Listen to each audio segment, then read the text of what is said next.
Hi, my name's Felicity. I'm one of the recruitment team here at Richmond, the American International University in London. And I'm Dr. Robert Wallis. I'm Professor of Visual Culture here at Richmond, and I look after the MAs in Art History and Visual Culture and Visual Arts Management and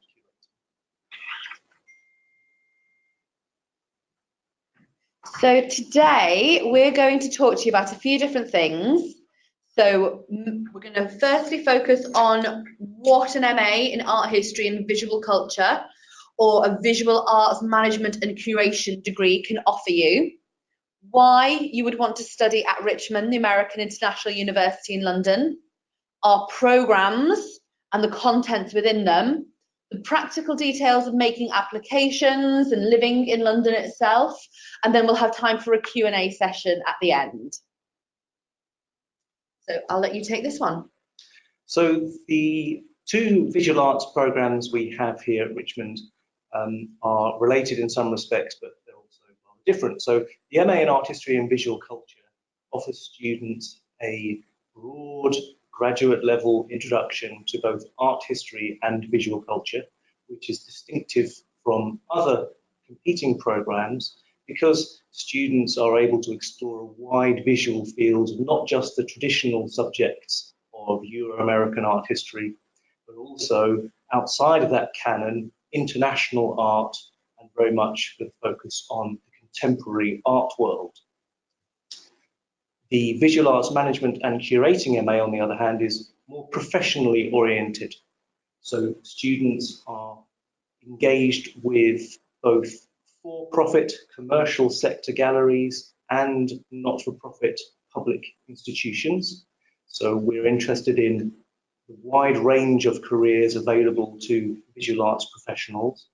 And in addition to that exposure to both the commercial and public sector, we offer students the skill set they need in order to succeed as fluid managers, administrators, and so on in the art world. Along with that, there is a curating course as well.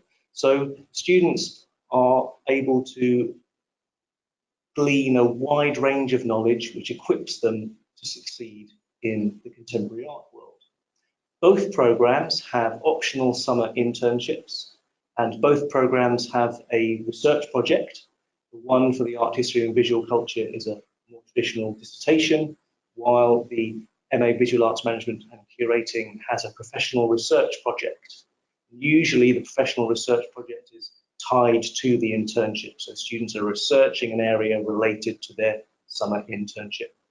So both programs enable students to gain work placement experience, which then puts them in an advantageous position for securing art world careers when they finish with us. Okay, thank you. So why would you choose Richmond, the American International University in London? So Richmond is the only university in the UK that offers a true US and UK accreditation as you go through. You're essentially getting the 2 degrees for one. That's no extra work for you guys, it's just lots of extra fun paperwork on our side. But we think it's really important that the students graduate with both degrees at the end of it. And you'll probably hear us mention it at least 3 more times today because we do believe it's important. We are an incredibly international environment. Over 80% of our students come from outside the UK, so it really creates very broad discussions in the classroom where people are bringing in different ideas, ethics, morals, background, history, and you really bring it to the table in your studies. Richmond's also been voted the best international student experience by the independent HE Awards. We're really proud of the way that we look after you guys and help you adjust to life in the UK. Our faculty are world-renowned experts in their fields. You couldn't be learning from better people, and we have an excellent graduate employment rate. This very closely connects to our alumni network, which is in over 140 countries, who are all very keen to help our graduating students, whether it's through internships or jobs, or just help setting them up with a support network wherever they end up. We also have very small classes, so it's very personable in the classroom. On average, it's about 10 in the classroom, but it does go up and down just a little bit. You also have a high number of contact hours during the week, which is in direct opposition to British universities, but you still have a very low number of contact hours and you're expected to do a lot of independent self-study. With us, you'll also have a personal academic advisor to walk you through every aspect of your studies, just to hold your hand a little bit as you go through and make sure that you're happy with everything. And we also have a fabulous location in Kensington. Kensington is absolutely one of the most desirable locations in London. You're right next to the park and the royal palaces, so it's a lovely urban campus to be on, and everything with our university is within about a 10-minute walk from each other, including the accommodation. But why would you choose London? London is just a fantastic city to study in. It's consistently voted the best student city in the world. There's so much to do and so much to see. It will suit every different kind of person, and you'll find your niche here, you find your tribe. It's a wonderful city to study in. So the two MAs that we're talking about today sit in our School of Communications, Arts and Social Sciences. We do have other schools at Richmond, so we have the Business School and we also have the School of Liberal Arts. We are a modern and international school which really helps encompass a range of disciplines. At our heart, we are a liberal arts university, and it really comes across in all the programs that we offer, and it helps students to represent how employable they are as they go forth into the world. What our programs can provide you. So obviously we have this amazing London location where we really use London as our city. So London becomes your classroom. You're going to gain great practical skills. You know, it's not just theoretical, it's actually how do I implement them in the real world? How is this going to help me get a job? How is this going to help me go on to PhD study if that's what I want to do? As I said, we're incredibly international, and I think this is the second time I'm saying it, but we will give you a UK and US degree at the end of it. Small classes. You'll also have opportunities for your internship as well as part of the programme, which we'll talk a little bit about more as we go through the slides. And on here, you can see some of the glowing testimonies that we've had from our students. So I'm just going to read a little bit out to you. I've studied art history previously, but I've been really delighted to find that at Richmond, the topic is seen from a much broader perspective. We've looked at how different continents and countries perceive art, for instance, comparing African art to European art, which has led to many interesting discussions, particularly as we have had many nationalities on the programme. We've also studied art historians and how they approached art in each particular era, considering the methods they used, which has been fascinating. Valerie is absolutely one of our star students. She's a real pleasure for us to have at the university. I'm just going to say something about Valerie's case, if I may, because Valerie is finishing her MA this summer, and at the moment she has secured an internship at the Red Cross Museum, and a part of her internship is to propose an exhibition for the Red Cross collection of art, which has been previously unseen by the public. So Valerie's got a wonderful experience there at the Red Cross Museum, and she's using that in her dissertation for her research. Fabulous. So structure of the programme, I'll hand over to you. Yes, I'll talk about the structure of the programme. So both of the programmes have 3 courses in the fall and spring semesters, plus the summer optional internship, plus research project. For the Art History and Visual Culture MA, in the fall semester you have 3 courses, a research methods course, which is graduate level research methods geared towards the various assessment points in each course, and particularly the dissertation at the end. Alongside that, you have an Art and its Histories course, which isn't an Art History 101 class. We expect you to have previous knowledge on art history, of course. It's a theoretical methodological course which examines how art historians have approached and thought about art. And alongside that, balancing that more European approach to the visual arts, we have a world arts class, which I teach, which is about non-Western visual cultures outside of the traditional canon of art history.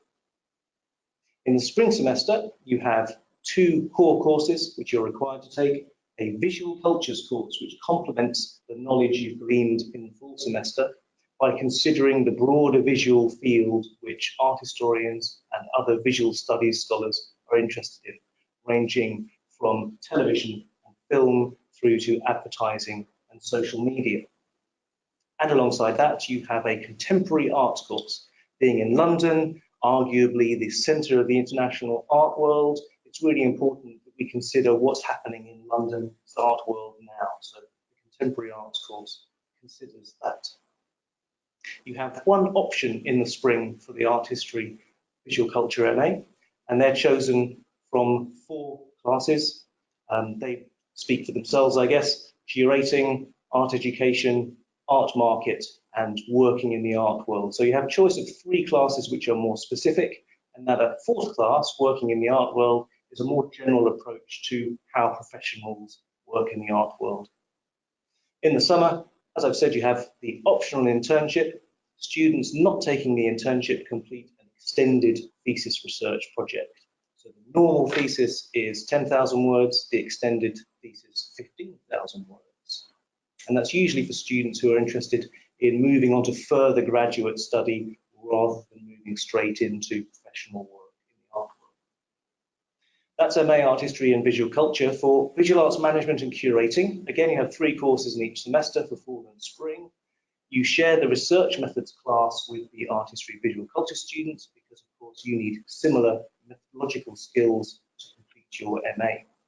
You then have an arts policy class, which is about arts policy in the contemporary art world, taking in case examples from the UK, the US, and other international cities. You have a visual arts management and marketing class to complement that, so that by the time you get to the end of the full semester, you're very up to date on what's needed in terms of arts policy, management, and marketing as an arts professional.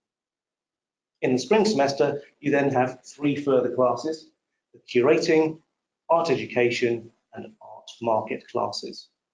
And then you use that knowledge you gained over the fall and spring semesters to explore a work placement in an internship. That, as I said with Valerie's case, may well link to your professional research project. And once again, students not completing the internship complete an extended professional research project. Most students on this program will go on to do the internship.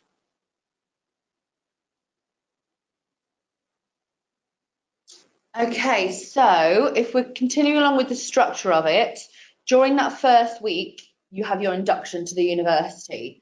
So during induction week, you have the academic orientation. So you're in the classroom, not necessarily starting the actual course itself, but learning how you will be learning and the expectations of you during that year of study. They're also going to give you an introduction to internships. That will talk to you about living, studying and working in the UK. Now, you might already be a pro, you might have done your undergraduate in London, but we just want to talk to you about the way we approach things and make sure that all students feel just as comfortable as each other. We're also going to tell you the rules around your Tier 4 visa. So any of you international students out there will be coming to the UK on a Tier 4 visa. Now, obviously, there's some rules and regulations around that once you arrive in the UK, and we'll make sure that you understand those and understand the obligations behind your visa. We'll give you a library, IT and campus orientation. And we'll just show you around. We'll take you to the reception. We'll take you through the campus and just make sure that you understand where everything is. There's also going to be some assessments just to see where you sit on the scale. They're not tests in that first week, but there's assessments just to help to see where you are, and we can place you into certain things a little easier as you go through. Do you want to introduce the faculty? Sure. So you'll see myself up there. As I said, I'm Professor of Visual Culture. I'm also Associate Dean in the School of Communications, Arts and Social Sciences. So I oversee the postgraduate and undergraduate programs, and I teach on the MA in Art History and Visual Culture, advise those students and supervise dissertations. Professor Alex Ego is the Dean of the school, so we're fortunate in our school to have a Dean who is also very sympathetic to art history and visual culture. Alex studied at the Royal College of Art, his PhD there in American pop art. Dr. Nicola Mann is Associate Professor of Communications and Visual Cultures, and arguably, I would say, one of the best teachers on our faculty. She regularly gets some of the highest teaching evaluations from students, and she is an expert in visual culture, specialises in US television drama. Ashlyn White is assistant professor with us, and she is an art world professional. She teaches the Working in the Art World course, among other things, and is very well connected in London's art world, so a great contact for students. Dr. Tom Flynn is an expert, as it says there, on the international art market. He's written a number of books. He takes on consultation work with a number of auction houses, including Sotheby's and Christie's, and he's the ideal person to teach that course. It, again, gets excellent teaching evaluations from students. So without promoting my own teaching ability, I have to say that the faculty we have that you're working with really are first class in terms of supervision of students and contact with students. I also lead Richmond's Research Centre for International Visual Arts and Cultures, and our research centre is based at the Kensington campus. We run a number of guest lectures and other events over the academic year. We have international scholars who come in to deliver guest lectures. We have a number of visiting research professors at the moment, including Professor Nicholas Sinclair, who is a photographer working in between London and Berlin. And he'll be coming in this fall semester to talk to the research centre about his work. So it's very exciting for students to be automatic members of the research centre and to take part in those extracurricular activities which will enhance their experience. Oh yes, I should give you an insight into sorts of class experience that you might have. So I thought what I'd do here with this slide is introduce you to the idea of critical museum visiting. This is something, a methodology which you'll need for a variety of classes with us, but it's something I introduce my students to in the World Arts course, where we take on Margaret Lindauer's idea of the critical museum visitor, someone who is not accepting what they experience when they enter a museum or gallery, but is critical of the reasons why curators have made particular decisions as to how they display certain material. In the top left photograph there, you can see a slide from the Living and Dying exhibition at the British Museum, where a number of world cultures are displayed to visitors. And the display is run thematically about particular ways that people engage with their worlds and produce various art and objects as a result. So we think about the pros and cons of having a thematic display over a chronological or geographical display. The Living and Dying room is actually part of a corridor, which is quite typical for the British Museum. So curators have to consider the flow of people through that space and how to engage them as they are moving through. You can see visitors there leaning over a central piece in the middle of the room, a contemporary art piece, which balances what is going on elsewhere in the room. In addition to that sort of thinking about exhibitions, we also consider the reproduction and representation of various artistic traditions, archaeologically, anthropologically, and I've given you the slide there of Lascaux 3. Lascaux is one of the most important cave art sites in the world in France, and because it is closed to the public because of the damage caused to the paintings over many years of public visiting, that cave art site has now been reproduced for the public and has been on tour around the world as a part of the International Lascaux Touring Exhibition. So you can go into various exposition centres and see what looks like fragments of cave wall with art upon it, which is actually digital reproductions. So it's quite exciting to be able to see this original art, as it were, but it's not looking at the original. And that raises questions of how we receive and reproduce and consider the material outside of its original context. Returning back to London and sticking with my own research area of prehistoric cave art, we also consider the representation of the material in other ways. So on the right-hand side, there is a flyer from the Museum of London at the time of the opening of its London Before London exhibition. And you can see that what we're looking at looks like a fragment of stone and has a number of images upon it of mammoth human figures, what we would expect to see in prehistoric cave art. And alongside that is some text. People have been hunting for clothes in Knightsbridge for 500,000 years. And this is giving the message that In some ways, prehistoric cave art is about not perhaps shopping, but hunting.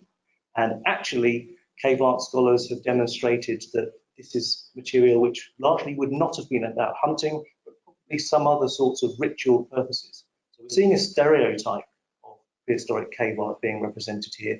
And one of the things we would do in class is think about why that stereotype has emerged and how we might challenge it. So that gives you a sense of what a class might involve looking at. And Yeah. Felicity for our class profile. So the students, as we said, really do come from all over the world on this programme. Only 20% of our students come from the UK at Richmond. Last year we took over 110 nationalities. A typical Richmond student, if you ask them where they're from, they usually pause and then tell you a story because they've lived in multiple different countries, speak a few languages. Mum and dad might be from somewhere different entirely. But that's not to say that we don't welcome students with that international experience. We just want to make sure that you have a global outlook. We want to make sure that our incoming students are not necessarily worldly, but excited to be worldly, excited to see the world beyond their immediate neighbourhood. The average age of our students is about 23 years old, and the majority are between 21 and 26. It's not to say that we wouldn't welcome any more mature students. They certainly bring some very interesting ideas to the classroom. And the average work experience of our student is between 2 to 3 years. So internships are a big part of the programme. The internships allow you to develop contacts and sort of secure more future career opportunities and employment opportunities. It'll also help you gain confidence in what you're studying as well. Robert, would you mind just talking about the recent ones that students have been doing? I should. You can see a number of internships that students have done in the past there for both programmes, ranging from small commercial galleries right through to large public institutions, both in London and elsewhere, particularly parts of Europe, the US, but also internationally. You see Pearl Lam galleries in Beijing there, for example. One of the advantages of the internship is the way in which students gain not only the valuable experience that they can take elsewhere, but it's also a foot in the door to a potential work opportunity or employment opportunity. So we have students now who have completed internships at a number of smaller museums and galleries in London who were kept on by their internship organisation and then were employed by them. That includes such institutions as the Saatchi Gallery, a large public gallery. A student there runs their social media program.